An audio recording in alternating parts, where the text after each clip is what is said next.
Le thème de cette vidéo, c'est approfondissez votre relation avec Dieu. Approfondissez votre relation avec Dieu. La Bible dit que toute chose concourt au bien de ceux qui aiment Dieu, de ceux qui sont appelés selon son dessein. Tu dois savoir que le Seigneur savait qu'on allait traverser cette période. C'est lui qui a créé les cieux et la terre. Rien ne lui échappe. Il est omniscient, il sait tout.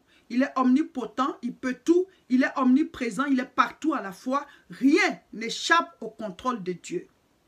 Ce n'est pas Dieu qui est à l'origine de ce problème. Ce n'est pas Dieu qui est à l'origine de ce virus. Quand Dieu a créé les cieux et la terre, la Bible dit à chaque fois, il disait, c'est bon.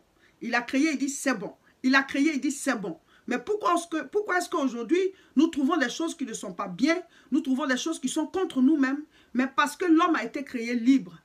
Nous sommes créés à l'image et à la ressemblance de Dieu, et nous pouvons dire non, nous pouvons dire oui. Et souvent, nous sommes victimes de nos choix. Dieu dit, je mets devant toi la mort et la vie, mais je te conseille de choisir la vie. Mais très souvent, nous choisissons la mort. Nous posons des actes dont les résultats nous détruisent plus tard. Quelqu'un me disait, pourquoi est-ce que Dieu existe et puis il permet que ce virus soit là? Pourquoi est-ce que Dieu existe et il permet qu'il y ait tant de catastrophes, il y ait tellement de souffrances sur la terre? Et je lui ai dit, quand tu fais 1 plus 1 égale 2, est-ce que tu vas dire à Dieu, pourquoi est-ce que tu as permis que ça fasse 2? Et la personne a dit non. Voilà, Dieu ne peut pas empêcher que 1 plus 1 fasse 2. La Bible dit que le salaire du péché, c'est la mort. Mais le don gratuit de Dieu, c'est la vie éternelle en Jésus-Christ notre Seigneur. Si tu acceptes Jésus-Christ et que tu commences à vivre selon la parole de Dieu, il y a certains actes que tu ne vas plus poser. Par conséquent, tu n'auras pas certaines retombées de ces actes-là sur ta vie. Mais c'est pareil, si le monde entier se tourne vers Dieu, il y a des actes que les gens posent, chacun chez lui, chacun dans sa maison, chacun dans son laboratoire, chacun dans sa chambre, chacun dans son service, chacun dans son lieu de travail. Des actes qui sont commis chaque jour, dont les résultats nous reviennent. Et aujourd'hui, nous parlons de développement durable, la planète qui serait en train de s'auto-détruire, la couche d'ozone qui se détruit et tout ça. Ce n'est pas Dieu qui est à la base de cela. Ce n'est pas Dieu. Nous sommes libres et c'est nous-mêmes qui posons des actes qui plus tard, nous causent des problèmes très graves. Donc, qu'est-ce qu'on a à faire? C'est de prier Dieu avec toute l'humilité. Nous devons nous humilier, nous devons nous soumettre pour dire, oh Seigneur, nous crions à toi. Certains ne croient pas en l'existence de Dieu. Mais nous qui croyons en l'existence de Dieu, parce que Dieu existe, ce monde n'en est pas apparu juste comme ça. Dieu a créé le monde avec sa sagesse. Quand tu vois chaque chose, tu sais qu'il y a une sagesse qui a créé cela.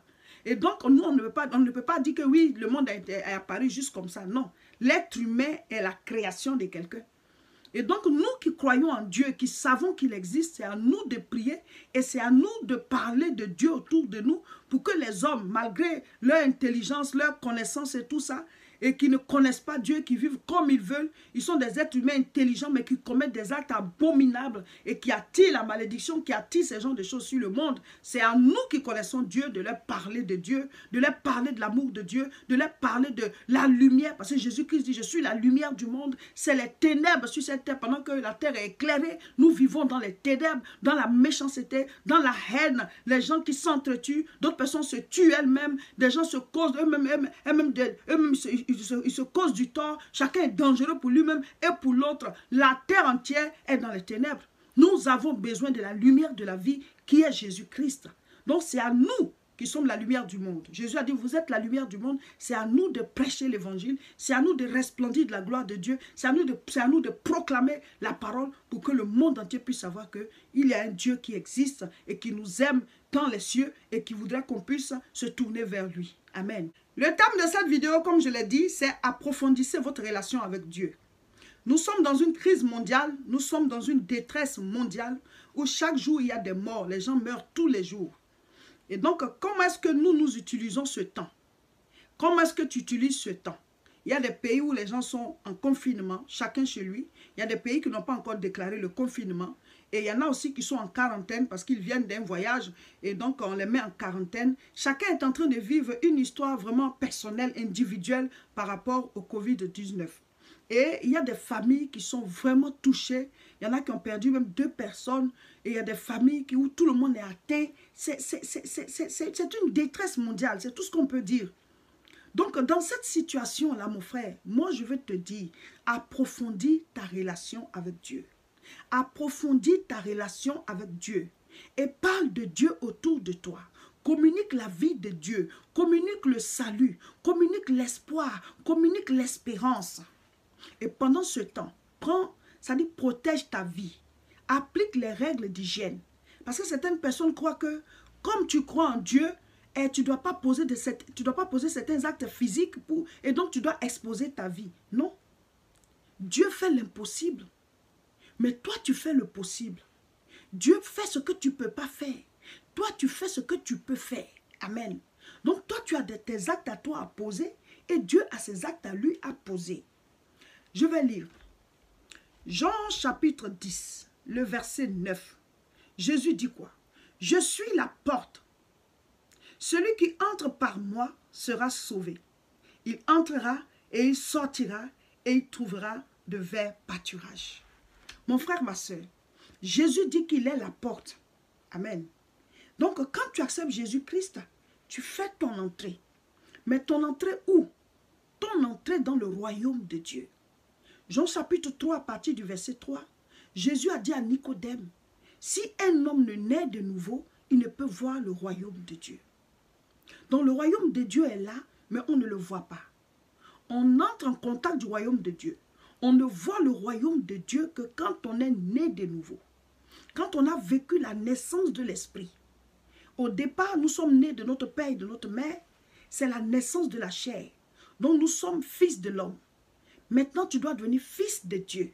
Tu dois naître de Dieu. Jean chapitre 3, le verset 6. Le Seigneur dit, ce qui est né de la chair est chair, ce qui est né de l'esprit est esprit. Ça veut dire que si tu es né d'un homme et d'une femme, tu es un être humain. Et si tu es né de Dieu, tu es Dieu. Tu es petit Dieu, le petit de Dieu. Et pour que tu aies accès au règne de Dieu, à la maison de Dieu, il faut que tu acceptes Jésus-Christ, que tu acceptes de mourir à ce monde pour renaître à la nouvelle vie. Pas que tu tombes raide mort. Quand Adam et Ève dans le jardin, Dieu leur a dit, vous ne mangerez pas de ce fruit, parce que le jour que vous allez le manger, vous allez mourir. Quand ils l'ont mangé, ils ne sont pas morts. C'est pareil. Mais ils étaient morts spirituellement.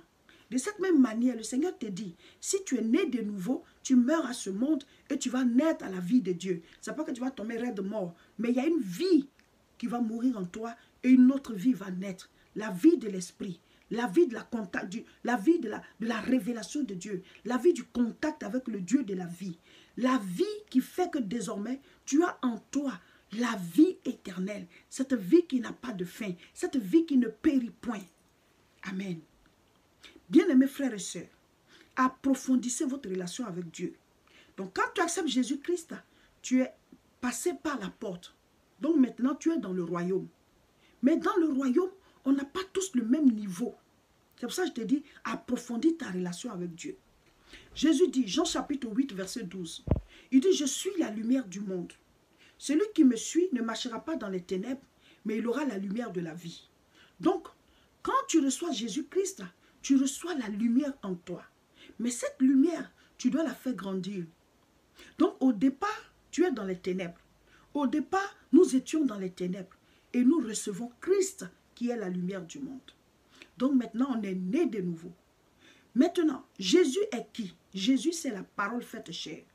Jean chapitre 1, verset 14. Et la parole a été faite chair et elle a habité parmi nous pleine de grâce. Et nous avons contemplé sa gloire, une gloire comme la gloire du Fils unique venu du Père. Amen. Donc, Jésus, c'est la parole faite chair. Comment est-ce que tu peux approfondir, ta relation avec Dieu? C'est d'être régulièrement en contact avec la parole de Dieu. Lisez la Bible.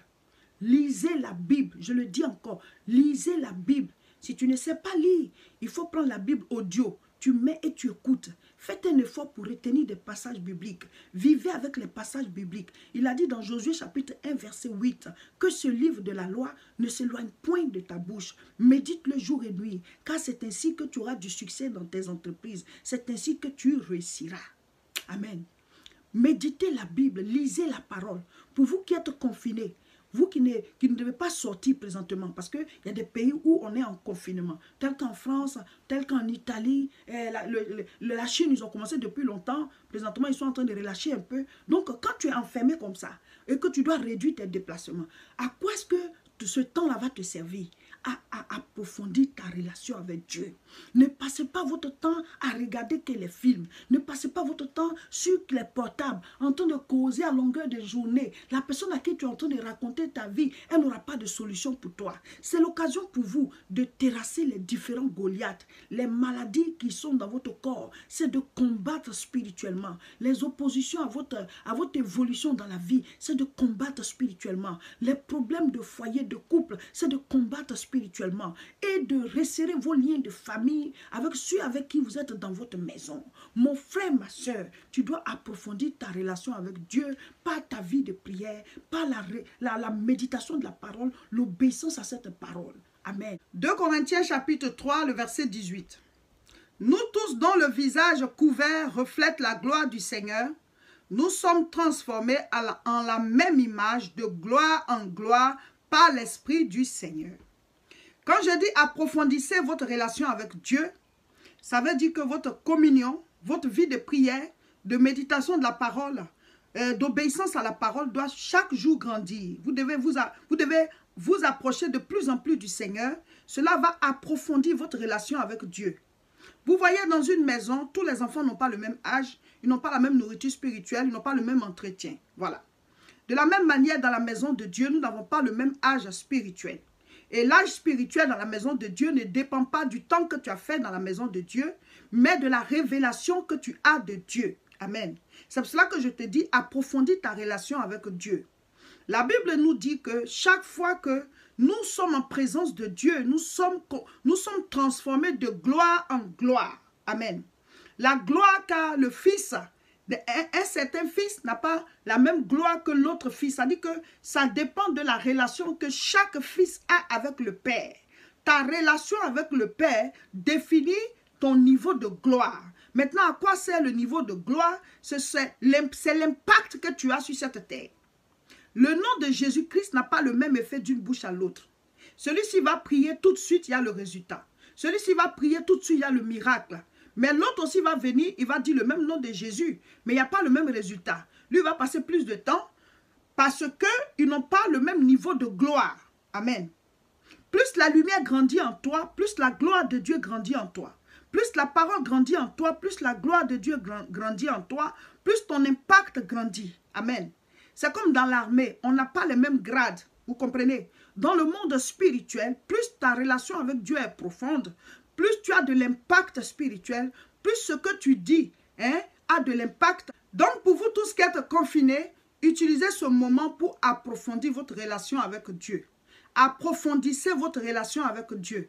Passez beaucoup de temps dans la prière, dans la méditation de la parole. Occupez-vous des membres de votre famille, occupez-vous de votre maison. Il faut transformer cette circonstance en circonstance de relation spirituelle profonde, d'intimité avec Dieu. Parce que la Bible dit que toute chose concourt au bien de ceux qui aiment Dieu. Je crois qu'après ce moment, il y aura un grand réveil spirituel dans le monde. Parce que ce temps que nous sommes en train de passer dans la présence de Dieu, si chacun le met à profit, Dieu va se révéler. Dieu va se révéler. Le réveil spirituel va prendre le monde entier. Les gens vont se tourner vers Dieu parce que les cœurs sont en train d'être fertiles. Les cœurs sont en train de devenir de plus en plus fertiles à recevoir l'évangile. Enfants de Dieu, peuple de Dieu, prends ce temps-là pour te consacrer. Pour ceux qui sont déjà dans le confinement, utilisez ce temps pour vous consacrer. Cherchons la face du Seigneur. Occupez-vous de vos familles. Bâtissez votre foi. Occupez-vous de votre maison. Ayez une relation profonde avec le Seigneur. Le temps du réveil spirituel est en train de sonner à travers le monde. Il faut savoir lire les signes des temps. Le temps est venu où Dieu va t'utiliser puissamment dans un certain domaine. Je le dis toujours, on n'est pas tous appelés à prêcher, mais dans plusieurs domaines, on doit voir les enfants de Dieu briller. Nous sommes la solution que Dieu envoie vers ce monde. Il dit, allez prêcher la bonne nouvelle à toute la création. À travers nous, doit voir qu'il y a une solution, il y a de l'espoir et que Jésus-Christ est Seigneur. Peuple de Dieu, approfondis ta relation avec le Seigneur. Continuons de prier et nous croyons que le Seigneur va mettre fin au règne du coronavirus à travers le monde et un jour nouveau va se lever. Partagez la vidéo et surtout abonnez-vous.